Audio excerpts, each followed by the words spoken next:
MT가 있었습니다. 각 교회 운영위원들이 와서 1박 2일 동안 행사를 잘 가졌고요.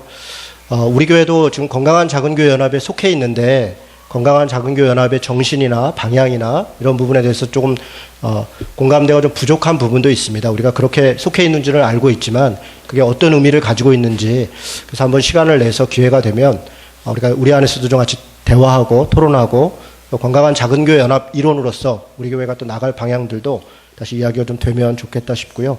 제가 어제 그제 썼던 글들을 카페에 좀 올려놓도록 하겠습니다. 그래서 읽어보시고 또 그렇게 하면 좋겠습니다. 최근에 TV를 켜기가 무섭죠. 참 하나님의 뜻이라고 하는 말이 공중파 TV에 이렇게 많이 나오는 것을 보는 것도 정말 이상하고 낯설고, 또 교회에서 예배 중에 장로가 설교한 그 설교 장면이 여과 없이 이렇게 나오는 장면을 보는 것도 굉장히 낯선 것 같습니다. 그런데 그것이 우리에게 좀 부끄럽고 민망한 문제가 됩니다. 많은 분들이 역사를 주관하시는 분은 하나님이시다. 역사는 하나님이 섭리 가운데 인도하신다. 그래서 때로는 우리가 이해할 수 없는 그런 역사도 하나님의 뜻 가운데 있다라고 이야기하는 것이 무슨 문제가 있는가, 이렇게 의아해할 수 있겠습니다. 우리가 늘 그렇게 인식해왔고 당연히 좋은 일이든 나쁜 일이든 하나님이 역사의 주관자시고 창조자시기 때문에 인도하시는 것이 당연한데, 아니 저것을 저렇게 얘기했다는 것이, 그것도 교회라는 공간 가운데서 이야기를 한 것을 왜 그렇게 문제를 삼을까? 아마 그것 때문에 많은 분들이 의아할 수 있겠다 싶습니다. 그런데 하나님의 뜻이 무엇인가를 심각하게 오해하고 있는 것입니다. 제가 볼 때는 문창극 장로께서 하나님의 뜻이라는 용어를 잘못 사용하신 것 같습니다. 사실은 그것을 내가 이런 뜻으로 썼습니다 라고 얘기했다면 많은 부분에서 오해가 풀릴 수 있습니다. 예를 들어서 역사를 하나님이 주관하고 계시다. 우리가 다 이해하고 이해하지 못하지만 우리가 그러나 그런 어려운 가운데 있었던 것도 하나님의 역사 가운데 있었다. 그냥 하나님의 허용 가운데 있었다. 그런 표현을 뜻입니다. 이렇게 표현한 겁니다 하면 그것은 해석의 여지는 그래도 물론 있지만 이해되는 부분이 있습니다. 그런데 그 영상을 저는 그 설교문을 다 보니까요, 이것이 하나님의 뜻이다. 마치 하나님이 그 일을 하셨고 그걸 통해서 수많은 사람들의 죽음과 고난과 고통 가운데 하나님이 주체자로서 역사하셨다라고는 이렇게 표현되어 있기 때문에 그것은 상당히 심각하게 하나님의 뜻을 오해한 것입니다. 교리적인 오해입니다. 더군다나 거기서 그분이 하나님의 뜻이라고 주장하고 있는 내용이 식민적 사관을 가지고 이야기를 하는 것이죠. 일제가 우리나라를 침탈하고 우리나라 가운데서 이런저런 걸 했던 것이 우리나라에 결과적으로 좋을 수 있었다. 게으르고 무능한 민족에 오히려 하나님의 뜻 가운데 우리를 도와주시기 위해 그런 일이 있었다. 분단이라고 하는 6.25라는 그 아픔을 통해서 미국이라는 나라가 우리를 도와주기 위해서 하나님이 사용했다. 전형적인 식민적 사관을 가지고 있는 것입니다.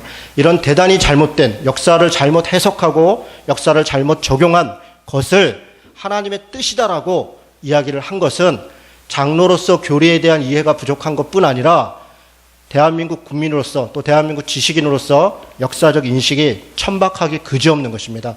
이런 것들이 계속 TV와 언론을 통해서 나와서 결국은 우리 그리스도인들이 하나님은 차치하고라도 역사적 인식도 없는, 도저히 그 역사에 대한 책임감도 없는 그런 자들로 인식되고 있는 이 상황을 우리가 사실 통탄해야 되고, 무엇을 위해 기도해야 되면 우리의 잘못을 회개하고 우리의 잘못된 역사관들을 바꾸기를 기도해야 되는데, 문제는 뭡니까? 지금 많은 기독교 단체들이 문창극 장로의 설교를 왜곡 편집했다. KBS가 또 혹은 어디가 그렇게 해서 설교문을 오히려 다 들어봐라 이러면서 그 영상을 보내는데, 영상을 다 듣고 나면 더 문제라는 것을 전혀 인식하지 못하는, 그래서 동일한 집단으로 넘어가고 있는 이 상황이 얼마나 안타까운지 모르겠습니다.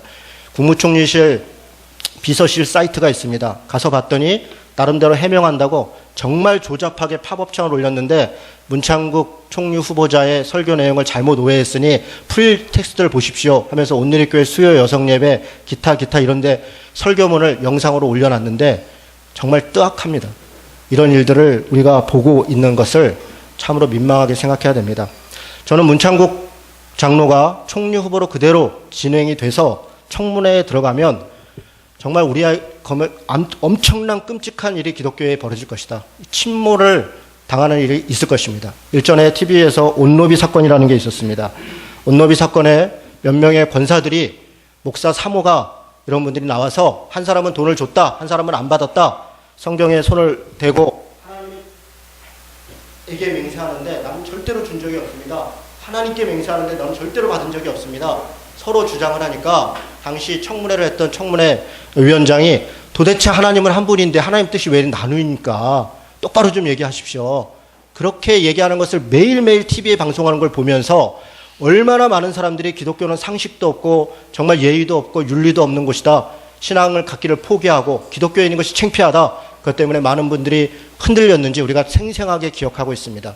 이번에 청문회장에서 계속 하나님의 뜻이 어쩌고 교회가 어쩌고 예배가 어쩌고 하는 것을 우리가 이 일을 통해서 복음을 전하는 기회로 삼았다라고 어리석게 해석하는 자들이 있다면 한국교회를 정말 부끄럽게 만드는 일입니다.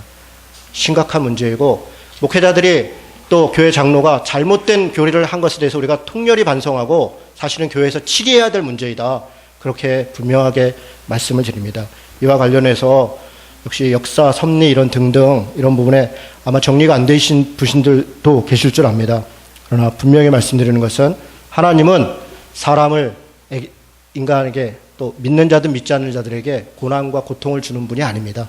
하나님은 우리를 사랑하시고 우리를 구원하시고 강자들의 편에서 역사를 마음대로 주관해서 많은 사람에 고통을 주는 것이 아니라 오히려 약자들의 편에 서서 그들을 구하고 돕고 그들을 사랑하시고 그들을 이끌기 위해서 수많은 노력을 하신 바로 그들 편에 하나님의 뜻이 있었고 그것을 쫓아가는 자들이 우리 그리스도인이라는 것을 여러분 명심해야 됩니다. 다음에 기회가 되면 제가 이번 주 설교를 그것을 가지고 좀 할까 싶었는데요. 진행되던 게 있어서 제가 이 주제만 가지고 다시 한번 설교를 하든지 강의를 하든지 같이 대화의 시간을 갖든지 그렇게 하겠습니다. 오늘 혹시 그 직원회 끝나고 사랑방들이 혹시 이렇게 모여서 대화할 기회가 있으면 한번 좀 서로 생각들이 어떤지 이렇게 좀 대화도 하시는 시간을 좀 가지면 좋겠어요. 우리 안에서 정말 하나님의 섭리, 역사, 뜻, 이것을 어떻게 이해해야 되는가, 그것을 좀 잘 분별했으면 좋겠다, 이렇게 생각하고 부탁을 드립니다. 오늘 에베소 중심을 해서 십계명 네 번째 말씀을 나누도록 하겠습니다. 십계명 네 번째 말씀은 십계명 5계명인 내 부모를 공경하라라는 것입니다. 여러분, 기독교에 대한 몇 가지 오해들 중에 또 하나가 기독교는 부모도 조상도 무시하는 종교다, 이렇게 인식되는 것입니다. 제사 문제 때문에 그런 경우가 많죠. 제사 문제에 대해서도 우리가 사실은 할 얘기가 많이 있습니다. 우리가 조상을 무시하거나 또 부모를 공경하지 않거나 그런 것이 아닙니다. 그럼에도 불구하고 제사 문제에 있어서 소위 영적으로, 소위 신앙적으로, 신적으로 죽은 자를 섬기는 것에 대해서 우리가 거부하는 것입니다. 하나님 외에 다른 것들은 존재하지 않는 것이고 우리의 어떤 욕망과 욕심 때문에 조상을 섬기는 걸 통해서 우리의 탐욕을 취하려고 하는 것들을 배격하는 것입니다. 조상의 덕을 기리고 우리 부모의 낳아준 부모들에 대해서 그것을 인정하고 존경하는 것, 그것을 기독교가 반대하거나 그것을 금지하거나 그런 것이 전혀 없습니다. 그러나 많은 오해들이 있는 것도 또 사실입니다. 여러 말씀들이 또한 오해의 소지가 있습니다. 예를 들면 누가복음 14장 26절에 보면 물은 내게 오는 자가 자기 부모와 처자와 형제와 자매와 더욱이 자기 목숨까지 미워하지 아니하면 능히 내 제자가 되지 못한다, 이런 말이 있습니다. 아니, 어떻게 종교가 부모와 처자와 형제와 자매를 미워하라고 가르치나, 이렇게 오해가 있는 것이죠. 미워하라는 것이 아닙니다. 상대적인 얘기입니다. 일종의 성경의 기록은 문학적인 상징적 기록들이 많이 있습니다. 하나님을 더 사랑해야 된다, 하나님을 중심 삼아 살아야 된다 라고 하는 것을 이야기하는 것입니다. 이 미워하다는 단어도 원래 언어로 보면 덜 사랑하다, 이런 얘기입니다. 미워하고 뭐 이렇게 비난하다, 그런 의미가 아닙니다. 그래서 어쨌든 이런 말들이 오해의 소지가 있다라는 것입니다. 마가복음 3장 33절에 보면 예수님께서 얘기합니다. 자신을 찾아온 그 가족들에 대해서 누가 내 어머니고 내 동생이냐, 누구든지 하나님 뜻대로 행하는 자가 내 형제고 자매고 어머니다, 이렇게 마치 야박하게 말씀하시는 것 같은 그런 장면이 있습니다. 물론 야박한 말씀입니다. 그러나 그 장면이 예수님께서 부모도 자녀도 형제도 다 모른 척했다, 그렇게 해석되는 것은 지나친 것입니다. 성경 전체를 보지 않고 한두 구절을 보고 이야기하는 것입니다. 예수님의 동생 중에서 야고보가 있고 그들은 처음에 예수님이 누구인지를 몰랐습니다. 심지어는 예수님이 그들의 볼 때는 미친 짓을 하고 있다고 생각했기 때문에 그것 때문에 온 가족이 다 멸문지화를 당하는 위기에 있었고 아들의 지역이 다 초토화되려는 그런 위기에 있었습니다. 그들 입장에서는 다 이해할 수 없기 때문에 예수님을 말리려고 하는 게 당연한 것입니다.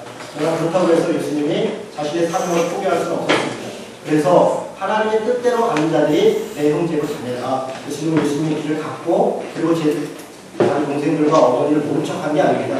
예수님이 십자가에 달려 죽으실 때 마지막까지 부탁한 사람이 내 어머니를 부탁한 겁니다. 자기 제자에게 내 어머니가 그리고 그를 마지막까지 부탁하고 가신 분이 바로 예수님입니다. 예수님은 성경은 조상에 대해서 우리 부모에 대해서 일관되게 존중해야 된다. 그리고 그를 존경하고 존경해야 된다. 그렇게 말했습니다. 심지어는 우리가 오늘 읽은 말씀, 이 말씀은 십계명에 대한 재해석입니다. 십계명은 성경의 가르침의 모든 것이 핵심입니다. 성경의 가르침의 중심입니다. 그곳에서 5계명의 첫 번째 얘기하는 것이 부모를 존경하는 것입니다. 그래야 약속이 너희가 정수할 것이고 약속받은 땅들을 얻을 것이다. 그렇게 말씀하시는 게 성경의 이야기입니다. 그리고 5계명은 좀 독특합니다. 1계명에서 4계명은 하나님과 조금 이렇게 수직적으로 관계되어 있는 말씀입니다. 또 6계명부터 10계명은 사람과 사람, 이웃과의 관계입니다. 살인하지 말라, 가늠하지 말라, 이웃을 탐하지 말라 이런 식입니다. 그런데 부모를 존경하라 이것은 사실 두 가지를 다 같이 갖고 있습니다. 이 의미 속에. 부모에 대해서 어떤 마음을 가지고 있냐면 단지 부모는 그냥 다른 인물 동일한 사람이 아니라 성경에서 부모는 하나님의 대리자입니다. 하나님과 인간의 언약을 수행하는 언약의 대리자로서 부모를 이해합니다. 국정시대도 그랬고요. 그 이후에도 마찬가지입니다. 가족에게 있어서 가족은 그냥 단지 엄마, 물리적 아빠 이런 정도로 그치는 것이 아니라 하나님의 뜻을 자녀들에게 혹은 그 가정을 통해서 이루어야 할 그런 대리자로서, 대승자로서 그렇게 인식합니다.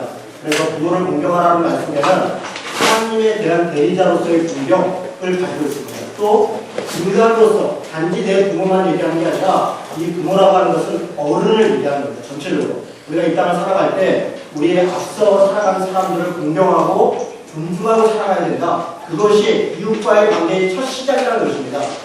어른도 스승도 윗사람도 알아볼 줄 못하는 자가 자기와 수평적으로 있고 혹은 자기보다 더 낫다라고 생각하는 나이적으로나 어떤 사회적 위치로나 기타 등등 있는 사람을 공경하고 존중하고 살아가는 것은 불가능한 것입니다. 첫 번째로 부모를, 어른을 공경하는 것, 그것이 이웃을 공경하고 사랑하는 것의 시작이다. 그런 의미에서 5계명의 위치는 절묘하고 정확합니다. 5계명의 부모를 공경하라 이렇게 얘기합니다. 성경은 부모를 거역하는 것에 대해서 부모를 거역하는 죄를 굉장히 심각하게 다룹니다. 로마서 1장은 어떤 죄악들, 인간이 가지고 있는 여러 죄악을 이야기하면서 거기에 부모를 거역하는 것을 아주 정확히 같이 명시합니다. 인간이 여러 가지 죄악들을 명시하면서 부모를 거역하는 것을 인간 타락의 전조로 봅니다. 사람이 부모를 거역하고 부모를 공경하지 않는 것은 인간 타락의 전형적인 모습 중에 하나로 그렇게 기록하고 있는 게 로마서의 소설입니다. 디모데후서도 마찬가지입니다. 디모데후서 3장에서는 말세에는 이런 일이 있을 것이다. 그래서 이런저런 일, 자기를 사랑하며 이렇게 나오면서 거기에 부모를 공경하지 아니하며 이렇게 시작됩니다. 인류가 말세에 타락하고 하나님의 뜻을 거역하는 대표적인 전조로서 부모를 거역하는 것을 나타내고 있는 것입니다. 출애굽기는 심지어는 부모를 거역하는 자에 대해서 벌을 제시하는데 쳐 죽여라 이렇게 얘기합니다. 쳐 죽여라. 해류나로 인정하고 부모를 거역하는 것은 하나님께 거역하는 죄와 마찬가지로 죽음으로 다스리는 것으로 그렇게 표현하고 있습니다. 제가 이렇게 정확하게 말씀드린 것은 기독교는 부모를 공경하지 않거나 조상의 덕을 존중하지 않는 그런 종교가 아니라는 것입니다. 우리 스스로도 그런 생각을 갖고 있다면 다 버려야 됩니다. 부모를 존경하고 따라야 되는 것, 그것이 성경의 가르침입니다.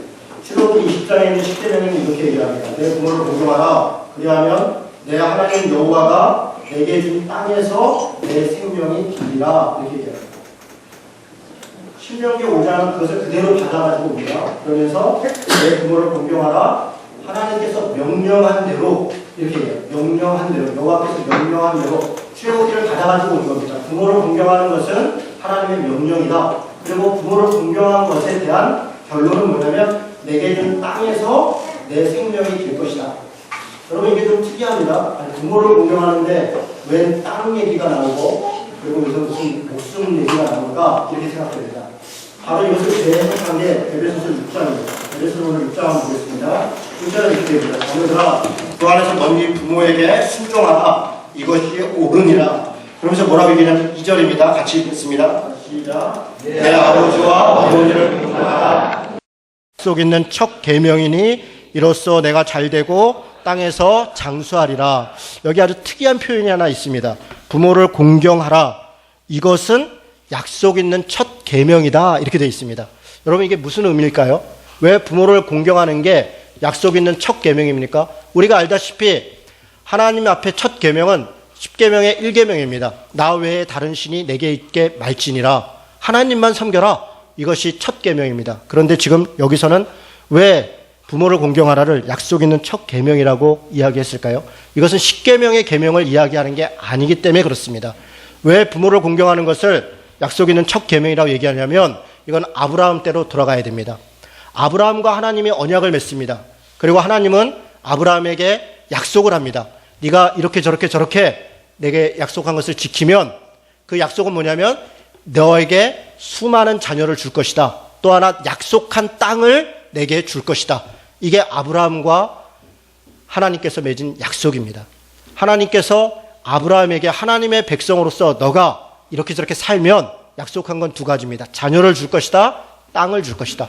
땅은 이스라엘 민족에 있어서 굉장히 중요한 약속의 증표입니다. 무슨 증표입니까? 바로 하나님의 나라를 이룰 것이다.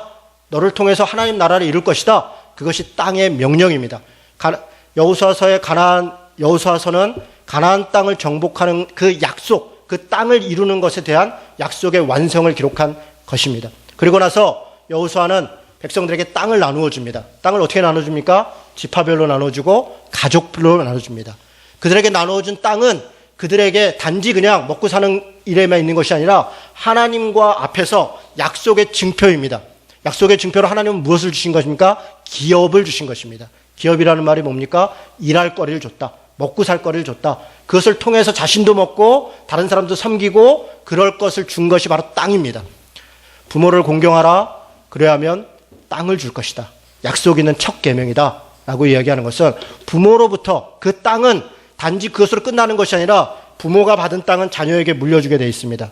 그 땅을 통해서 그들은 또 생활을 합니다. 그런데 문제는 어떤 일들이 벌어졌습니까?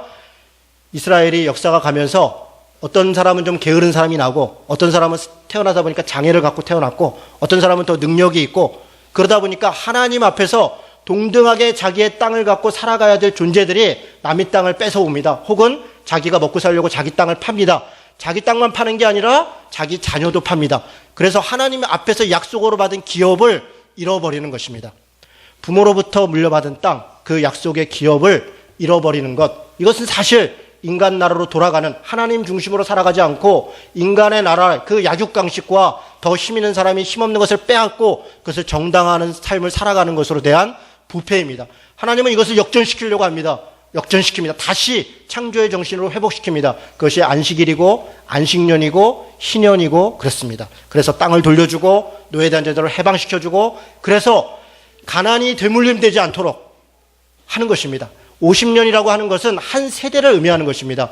처음에 시작했는데 가다 보니까 사고가 나서 혹은 게을러서 혹은 무능해서 이렇게 저렇게 땅도 뺏기고 팔기도 하고 이렇게 저렇게 했습니다. 그러나 그 자녀까지도 동일하게 부자인 아빠를 만난 사람은 여전히 부자로 살고 가난한 아빠를 만난 사람은 가난하게 살고 그것을 허용하지 않는 것입니다. 그것은 그 세대에서 끝난 것입니다. 그리고 그 자녀들은 다시 땅을 돌려줘서 다시 시작해라. 물론 그 전 세대에서 모았던 것은 그 자녀에게 갑니다. 그래서 동일하고 획일적으로 다시 원위치 리셋되는 것은 아닙니다. 그럼에도 불구하고 땅이 없어서 유산이 없어서 굶어 죽는 사람들이 대대손손 내려가지 못하도록 하는 것이 성경의 가르침입니다. 내 부모를 공경하라. 이것이 약속 있는 첫 계명이다 라고 얘기하는 것은 바로 이것이 회복되는 것을 이야기합니다. 부모로부터 받은 땅, 부모로부터 받은 것들이 다시 회복될 것이다. 그렇게 살아야 되는 원리를 이야기하는 것입니다.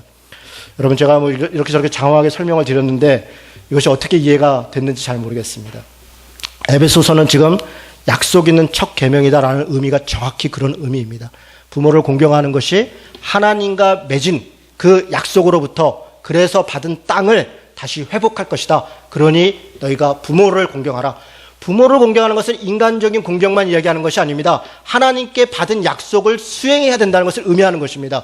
그래서 4절이 이렇게 얘기합니다. 아비들아 너희 자녀를 노엽게 하지 말고 오직 주의 교훈과 훈계로 양육하라. 양육의 책임이 부모에게 있는 것입니다. 단지 먹을 거 주고 가르치고 잘 자랄 수 있도록 도와주는 것만 얘기하는 것이 아닙니다. 하나님과 약속한 것, 하나님의 말씀, 하나님의 뜻을 온전히 가르치고 전해야 될 것이 부모에게 책임이 있는 것이고 바로 그것을 통해서 하나님께서 약속하신 땅을 다시 주신다는 것입니다. 이것이 에베소서 말씀의 내용입니다. 여러분, 부모를 공경하는 것, 이것은 지금도 유효하고 앞으로도 그래서 영원히 유효합니다. 하나님의 뜻을 가르치는 것, 그것을 존중하려고 하는 것, 바로 그것이 우리가 마땅히 해야 되는 일입니다. 부모 공경의 강조의 중요성을 몇 가지 더 얘기하겠습니다. 아까도 말씀드린 것처럼 부모는 하나님 언약의 대리인입니다. 계승자입니다. 제1계명을 순종하는 것의 시작은 부모를 공경하는 것부터 나오는 것입니다. 그래서 우리는 이 땅 가운데 있는 동안 부모 공경하는 것이 당연하다, 그렇게 인식해야 됩니다. 부모 공경은 가족에게만 중요한 게 아닙니다. 가족에게만, 국가의 가장 기본적인 단위가 이 가정입니다. 부모를 공경한다는 것은 그 가족 간의 책임을 다하는 것을 의미합니다. 어른들에게 가족 간의 책임을 다하는 것. 가족이 건강해야 국가도 건강한 것입니다. 여러분, 이 말은요, 국가가 우선이 아니라 가족이 우선이라는 것입니다. 여러분, 이것을 잘 이해해야 됩니다. 국가를 위해서 가족을 희생해야 되는 것이 아니라 가정을 위해서 국가가 그 방향을 가족들이 행복한 것으로 바꿔야 된다는 것입니다. 가족이 첫 번째 단위입니다. 신앙도 마찬가지입니다. 교회에서의 가장 기본적인 단위는 가정입니다. 가정이 우선입니다. 그래서 가정 안에서 신앙을 갖고 그 안에서 신앙생활을 하고 그것이 격려되어야 되고 그것이 우선입니다. 그래서 제가 여러 번 말씀드리는 겁니다. 직장과 가정과 교회 중에 무엇이 우선입니까? 물론 다 중요한 것입니다. 우리 삶에 있어서 뭐가 우선이라고 얘기할 수 없을 정도로 가장 중요합니다. 다 33.3%의 중요함이 있습니다. 나머지 0.1% 우선순위가 겹쳤을 때 무엇을 택할 것인가? 첫 번째는 가정입니다. 저는 그것이 성경의 가르침이다. 가정을 위해서 직장이 있는 것입니다. 두 번째는 뭡니까? 직장입니다. 직장은 사회를 대변하는 얘기입니다. 직장은.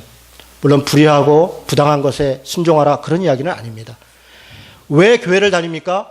왜 직장을 다닙니까? 가정을 위해서 직장을 다니는 것입니다. 가정을 위해서 우리는 직장을 다니고 사회를 건강하게 하는 것입니다. 왜 교회를 다닙니까? 가정을 책임을 지고 직장에서 사회에서 그리스도인으로 살아가기 위해서 교회를 다니는 것입니다.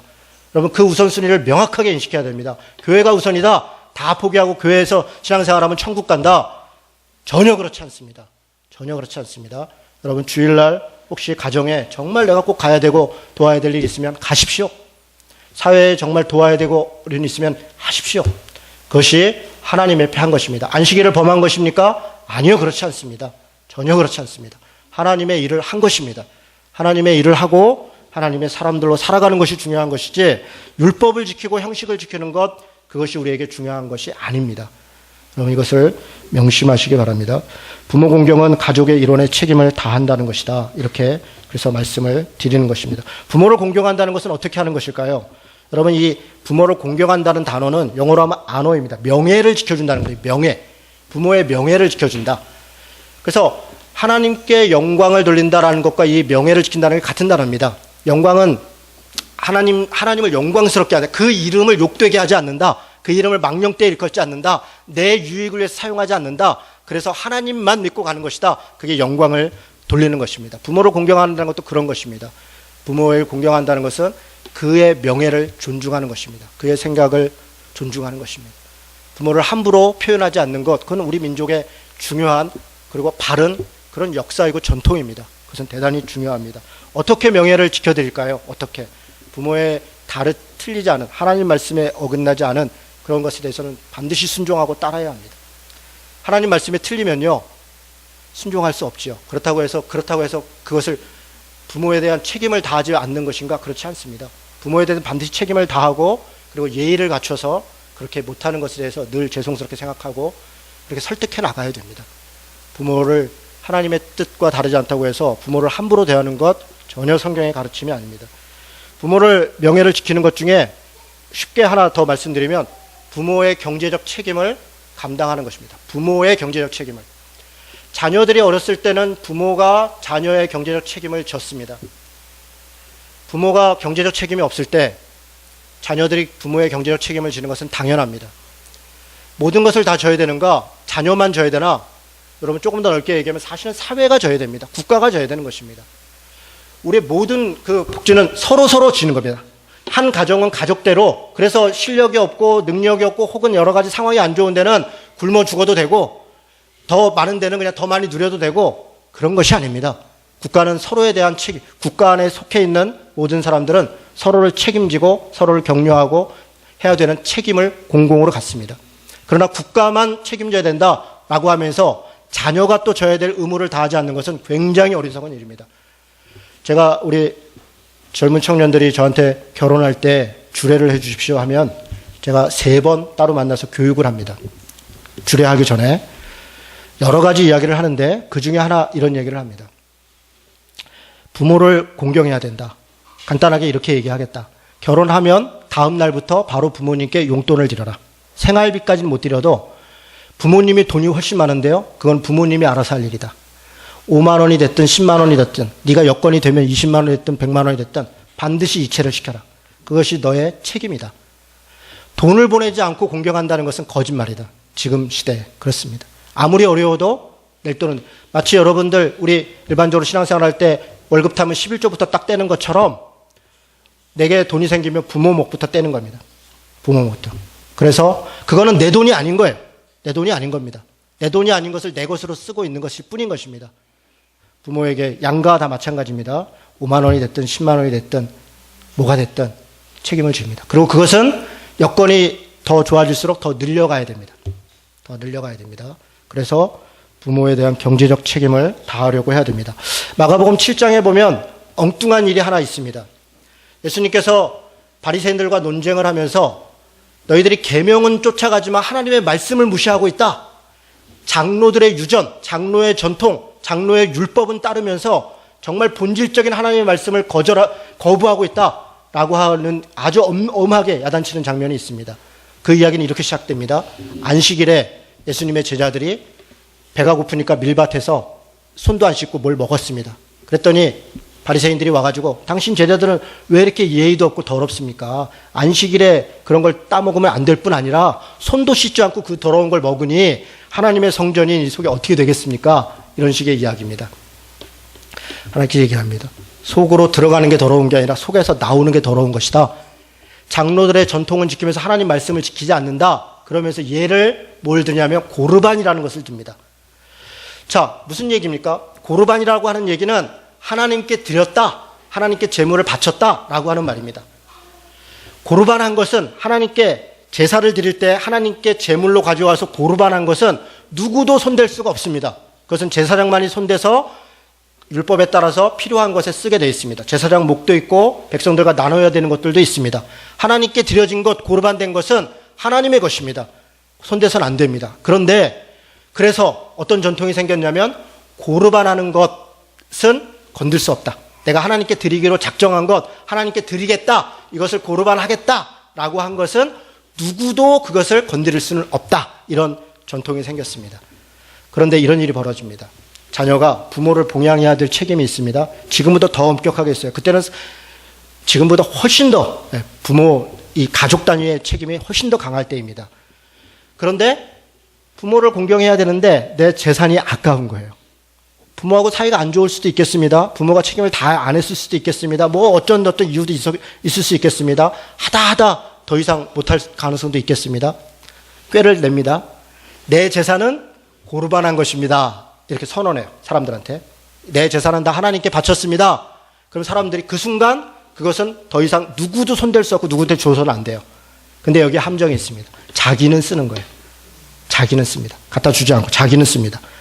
율법이 그렇게 변질돼 버렸어요. 그래서 고르반 한다고 해놓고 부모에게 해야 될 책임을 다하지 않는 자, 이게 바로 장로의 전통은 따르면서 하나님의 본질적 가르침, 부모를 정말 공경해야 되는 것은 따르지 않는 아주 지독한 율법주의의 우리의 패단을 지적하고 있는 것입니다. 여러분, 그들은 당시에 하나님의 말씀을 지킨다고 생각했습니다. 민수기 보면 이런 말씀이 있습니다. 하나님께 서운한 것, 약속한 것은 반드시 지켜야 된다. 그래서 그 고르반 전통이 생긴 겁니다. 고르반 했으니까 지켜야 되기 때문에 건드리면 안 된다. 그들은 율법을 지켰습니다. 자신들의 전통을 지켰습니다. 그러나 하나님의 뜻은 어긴 것입니다. 하나님의 뜻은 그런 데 있는 것입니다. 내가 지켰다, 율법을 행했다, 거기에 하나님의 뜻이 있는 것이 아니라 본래 하나님의 뜻이 어디에 있는가? 사람을 사랑하고 인간으로서 해야 될 도리를 하고 사람을 사랑하는 것이 바로 하나님을 사랑하는 것이다라는 그 말씀의 의미들을 이해하고 행하는 것, 그것이 부모를 공경하는 것이다. 그렇게 이야기하는 것입니다. 그럼 부모를 공경하라. 그래야면 이것이 약속 있는 첫 계명이다. 내가 땅에서 장수할 것이다. 내게 약속한 땅을 내게 줄 것이다. 땅을 어떻게 줄지, 장수를 내가 정말 부모를 공경하면 오래 살지 잘 모르겠습니다. 그리고 이것은 구약의 당시의 이야기 때문에 장수, 돈 많고 땅 있고 이런 것들이 구약. 지금은 그렇지 않습니다. 신약의 복음은 그런 복이 아닙니다. 요한계시록은 7복 전혀 물질적이고 세속적인 복이 아닙니다. 하나님 앞에서 구원이고 하나님의 뜻을 바르게 쫓아가는 것, 이런 것이 복이다 얘기합니다. 그렇다면 어쨌든 부모를 공경하는 하나님 뜻을 따르는 것은 복된 것은 분명합니다. 부모를 따르는 것, 그것이 약속 있는 첫 계명입니다. 하나님 앞에 우리가 약속한 자들로, 하나님의 부르심을 받은 자들로, 그와 언약을 한 자들로 우리가 마땅히 해야 되는 것은 부모를 공경하는 것입니다. 우리 청년들 많이 있어서 결혼한 친구들이 있는데 이런저런 부모와의 갈등도 있고 어려움이 있지 않습니다. 그것은 그것대로 풀어가는 부모가 어때서 내가 해야 될 것을 하지 않는가 그런 말이 되지 않습니다. 제가 이렇게 얘기하면서 굉장히 힘듭니다. 잘 못하는 특히 남자들이 그냥 사과해요. 어머니가 뭘 해도 싸주고 싶어요. 저희 어머니가 무릎이 굉장히 안 좋으세요. 네, 근데 저희 집에 4층인데